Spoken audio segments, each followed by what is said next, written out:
रात के 8 बज रहे थे। अरे भाई, आज तो हमारा खैर नहीं। काम से आते आते इतनी देर हो गई आज। अरे तभी मैं बोल रहा था आज सेठ के वहीं रुक जाता। अब हमें रास्ते में उस मनहूस हवेली से होकर गुजरना होगा। मुझे क्या पता था आते आते अंधेरा हो जाएगा। अब जो भी हो, बस वो आवाज न सुनाई दे। अगर वो आवाज सुन लिया और हमने अनसुना किया तो हमारा परिवार खतरे में आ जाएगा।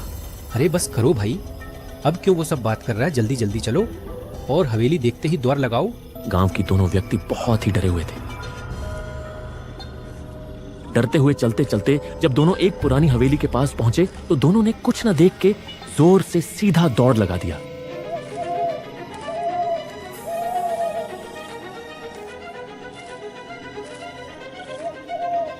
और दौड़ते दौड़ते दोनों हवेली से काफी दूर आने के बाद रुके। बाल बाल बचे, भगवान का शुक्र है जो हवेली से कुछ आवाज सुनाई नहीं दिया। हाँ भाई, बाल बाल बचे। अब से ऐसी गलती कभी भी नहीं करूंगा। ये सब बोल के दोनों हाँफते हुए सुकून की सांस लेके निकल जाते हैं। यहां छोटे से किराए के कमरे में पीली ट्यूबलाइट झिलमिला रही थी। टेबल पर कुछ किताबें, एक सरकारी नियुक्ति पत्र और बिस्तर पर बैठा एक सीधा सा आदमी, रवि कुमार, उम्र लगभग 32 साल, एक सादा सी मुस्कान और चेहरे पर थकान ली। पास में उसकी बीवी नीरा, जो कपड़ों की तह लगाते हुए बोल रही थी। तो सच में जाना पड़ेगा क्या आपको? इतना दूर का गांव, न सड़क ठीक, न अस्पताल, न कोई जान पहचान। आप वहाँ कैसे रह पाएंगे? अरे भाग्यवान, डर क्यों रही हो? ये सरकारी नौकरी है, पोस्टिंग जहाँ मिले वहाँ जाना ही पड़ता है। कुछ दिन की बात है, फिर ट्रांसफर लगवा लूंगा। वैसे भी गांव में शांति होती है और वैसे भी हम भी गांव के ही निवासी हैं। शांति या सन्नाटा? आपने सुना नहीं क्या? लोग कहते हैं कुछ गांवों में रात को अजीब घटनाएं होती हैं। किसी ने बताया था सोनगढ़ के पास के इलाके में कुछ हवेली है। लोग बोलते हैं वहाँ कोई डरावना घटना घटित हुआ था। और आपका पोस्टिंग भी वही ही होना था क्या? अरे नीरा, तुम भी ना सुनी सुनाई बातों पर यकीन कर लेती हो। वो सब पुराने जमाने की बातें हैं। भूत प्रेत कहाँ असलियत में होते हैं। जिंदगी का असली डर तो दिल में होता है। ठीक है, वैसे भी अब हम कर ही क्या सकते हैं। आप बस अपना ध्यान रखना और दिन रहते ही कोई किराए का कमरा ले लेना।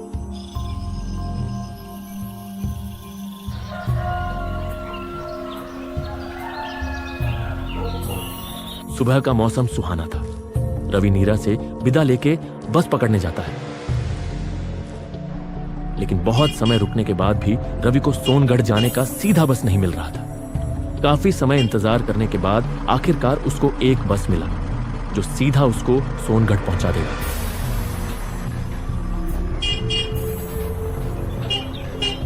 कुछ समय बाद वो बस से सोनगढ़ पहुंचा, लेकिन सोनगढ़ पहुंचते पहुंचते उसको देर हो गई और दिन ढल गया था। अब उसको अपने लिए एक किराए का कमरा भी ढूंढना था, इसलिए वो सोनगढ़ गांव के भीतर जल्दी जल्दी चल पड़ा। गांव के रास्ते में बहुत सन्नाटा था और चलते चलते अचानक से मौसम बिगड़ने लगा और फिर तेज बारिश शुरू हो गई। ओहो, ये बारिश भी ना अभी ही आना था इसको भी। अब तो पूरा भीग जाऊंगा। मुझे जल्दी से अपना सिर छुपाने का कोई आसरा ढूंढना पड़ेगा। रवि ये सोच के बारिश से बचने के लिए दौड़ने लगा और तभी थोड़े ही आगे जाके उसे एक हवेली दिखी और रवि बिना कुछ सोचे दौड़ते हुए उस हवेली में चला गया। हवेली में आते ही उसको अजीब सा महसूस होने लगा। उसे आसपास की हवाओं से घुटन सी होने लगा। ये कैसी जगह है? आसपास की हवा में कैसा घुटन सी है। शायद यह भी कोई पुरानी हवेली है। रहने के लिए नहीं, पर फिलहाल छत के नीचे तो रह ही सकता हूँ। उसने देखा मुख्य दरवाजा खुला हुआ था और ये देख वो अंदर चला गया। अंदर आते ही उसने देखा कि अंदर अंधेरा और सीलन थी।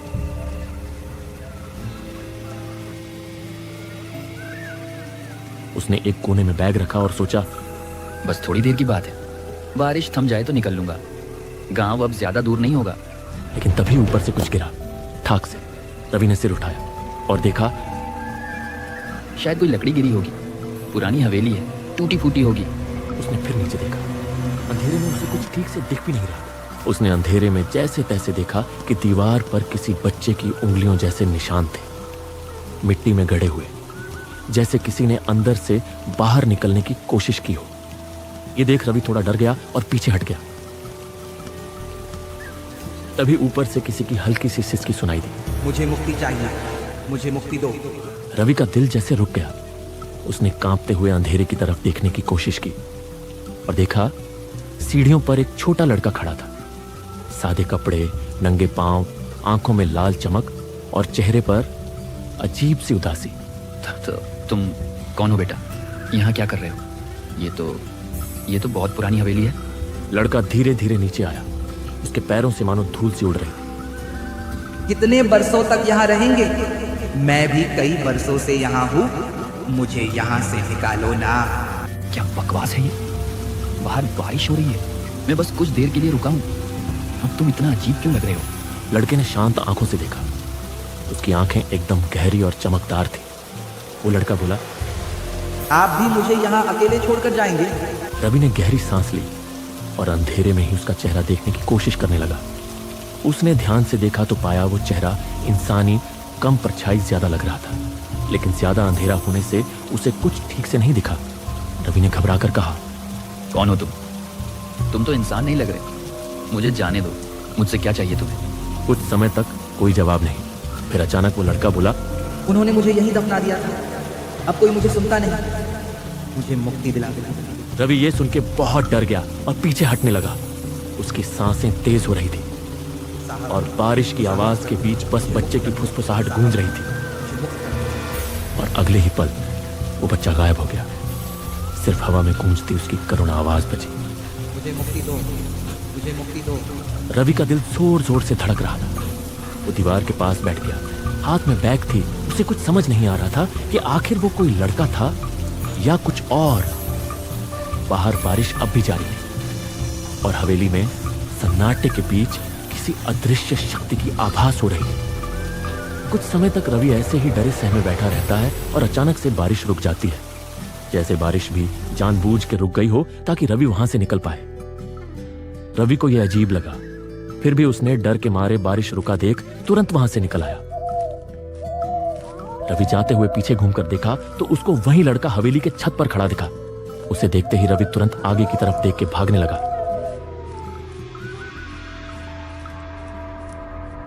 कुछ समय बाद जैसे तैसे लोगों से पता करके गांव के स्कूल की प्रधान शिक्षक के घर पहुंचा।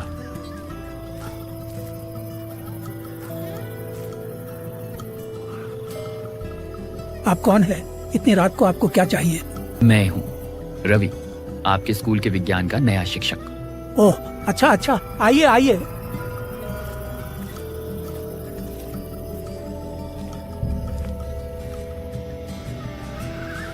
मुझे बोला गया था आप दिन में आएंगे। मैं आपकी अपेक्षा कर रहा था, लेकिन आप आए नहीं तो मुझे लगा शायद आप कल तक आ जाएंगे। लेकिन इतनी रात को आने की क्या जरूरत थी? और आप डरे हुए भी लग रहे हैं। मैं जो सोच रहा हूँ जरूर वही हुआ होगा। आना तो दिन में चाहता था, लेकिन बस नहीं मिल रही थी, और जब मिली तब आते आते शाम हो गई। और रास्ते में जो हुआ मेरे साथ, उसे देख के तो मेरी रूह कांप गई। ऊपर से वो अजीब सी बारिश। मैं सब समझ गया। आखिर आपके साथ क्या हुआ? आप किस्मत वाले हैं जो वहाँ से निकल आए। गांव में अफवाह है बहुत पुराने। अफवाह? कैसी अफवाह? आप जरूर उस हवेली के पास गए थे और वो हवेली भी आपको उसके पास खींच ले गई होगी, क्योंकि यहाँ तो कोई बारिश नहीं हुई और जरूर आप जब हवेली के पास पहुँचे तो बारिश हो गई होगी। हाँ, ऐसा ही हुआ था। लेकिन वो अफवाह क्या है? अफवाह नहीं, श्राप कहो।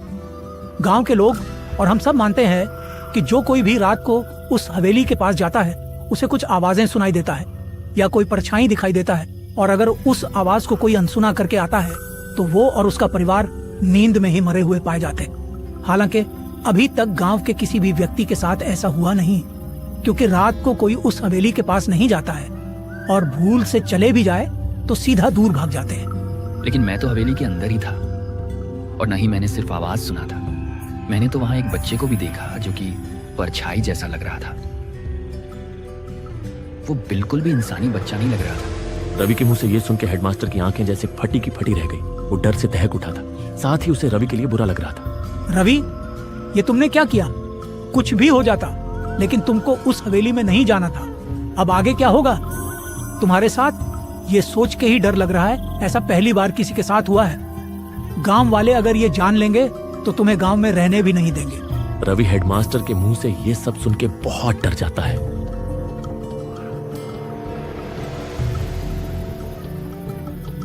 रवि उस रात हेडमास्टर के घर में ही रुकता है, लेकिन उसे उस घटना के बारे में सोच सोच के नींद नहीं आता है।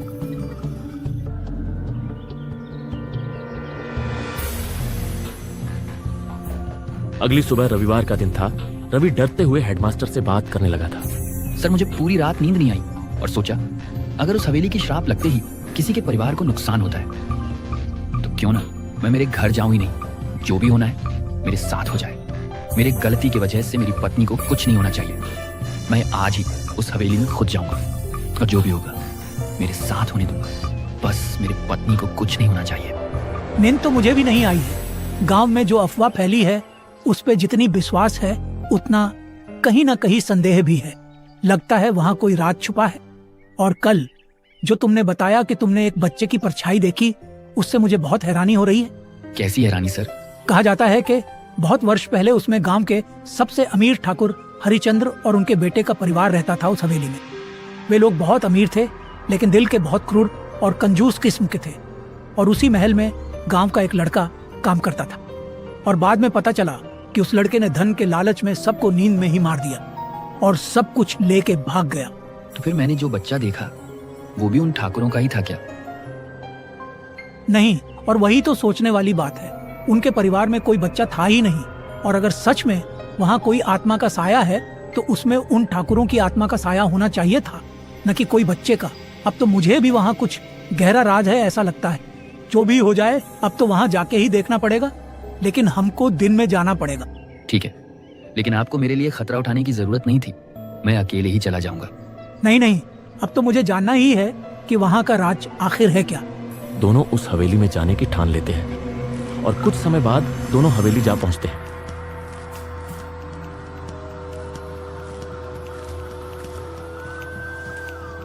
दोनों ने भीतर प्रवेश किया। भीतर दिन में भी अंधेरा था। रात के मुकाबले कम था, लेकिन देखने में बहुत भयानक लग रहा था। रवि सीधा जोर जोर से बोलने लगा। कौन हो तुम? और तुमने कल रात को मुझे यहाँ क्यों बुलाया? मुझे पता है कल रात तुम ही मुझे यहाँ खींच लाए थे। क्या चाहिए मुझसे? रवि, ऐसे बोलना ठीक नहीं रहेगा। हमें नुकसान पहुंचाएगा वो। रवि कुछ बोलने ही वाला था कि अचानक दूर वही बच्चा दिखता है, लेकिन इस बार वो बच्चा पूरा साफ साफ दिखाई दे रहा था, जैसे कोई गांव का मामूली सा बच्चा हो। तुम ही हो ना? तुम ही हो जो कल रात मुझे दिखे थे? रवि, इसे देखकर तो ऐसा लगता है कि ये वही लड़का है जो हवेली में काम करता था। बहुत सालों से चली आई हुई कहानी सुन के तो ये वही बच्चा लग रहा है। हेडमास्टर रवि को ये सब बोल ही रहा था कि तभी वो बच्चा अचानक से उनके एकदम करीब आ गया। दोनों ये देख बहुत डर गए, लेकिन फिर उन्होंने देखा कि उस बच्चे के चेहरे पर दुख साफ झलक रहा था और वो रो रहा था। मुझे पता है तुम हमसे कुछ कहना चाहते हो। बताओ क्या कहना चाहते हो और क्यों गांव वालों पे अपना श्राप देके रखा है? रवि के ये पूछने पे लड़का कुछ समय तक कुछ भी जवाब नहीं देता और माहौल एकदम सन्नाटा पड़ जाता है। बस ठंडी हवा की आवाज आ रही होती है। कुछ समय बाद वो बच्चा बोलने लगता है। मेरी मदद कर दो, मुझे मुक्ति चाहिए। मुक्ति? हाँ, कल भी वही बोल रहे थे। आखिर क्या मुक्ति चाहिए तुम्हें? तुम्हें हुआ क्या है? सब बताऊंगा, बस भागना मत। कोई भी नहीं सुनता मेरी बात, सब डर कर भाग जाते हैं। तुम दोनों पहले हो जो खुद यहाँ आए हो। हम नहीं भागेंगे, हमें सब बताओ। कई वर्ष पहले की बात है। मैं अपने माँ बाबा के साथ इसी गांव में रहता था। बाबा बीमारी के चलते ठीक से काम नहीं कर पाते थे और घर चलाने के लिए मैं इस हवेली के ठाकुर हरिचंद्र के पास काम करने आया था। वे लोग मुझे रोज की सब काम करवाते थे और अगर मुझसे कुछ भी गलती हो जाती थी तब वो लोग मुझे बहुत मारते थे। एक दिन जब मैं सफाई का काम कर रहा था, मुझसे गलती से एक उनकी पुस्तैनी कलश टूट गया और ये देख के ठाकुर के बेटे ने गुस्से में आके डंडे से मेरे सिर पे मार दिया और मैं वहीं तड़पने लगा। मैं खुद को तड़पते हुए मरते महसूस कर रहा था, लेकिन मैं कुछ कर भी नहीं सकता था, इसलिए मरते समय उनको अभिशाप दे गया।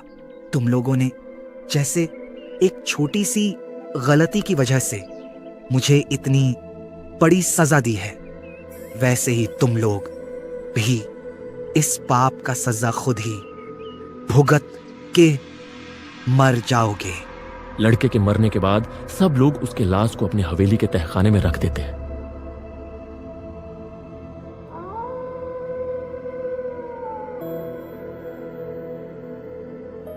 लेकिन कुछ दिन बाद वैसा ही हुआ जैसा उस लड़के ने मरते समय कहा था।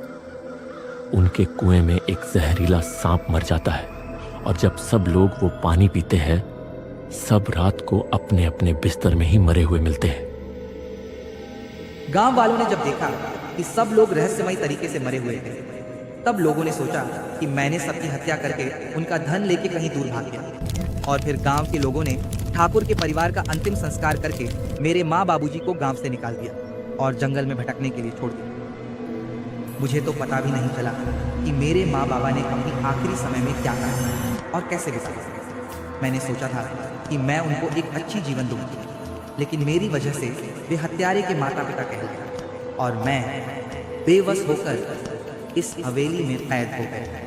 रवि और हेडमास्टर लड़के के मुंह से ये सुन के बहुत उदास हो गए और लड़के की दुख भरी कहानी सुन के दोनों के आंखों से आंसू निकल गए।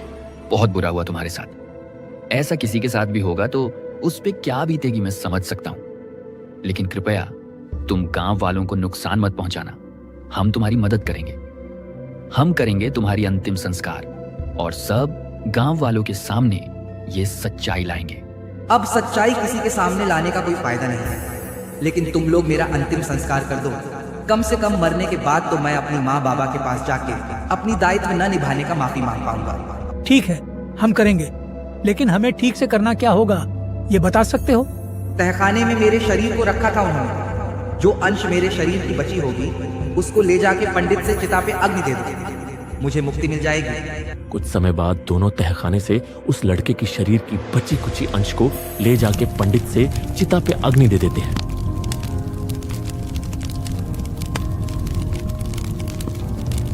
और गांव के लोगों को सब सच्चाई बता देते हैं।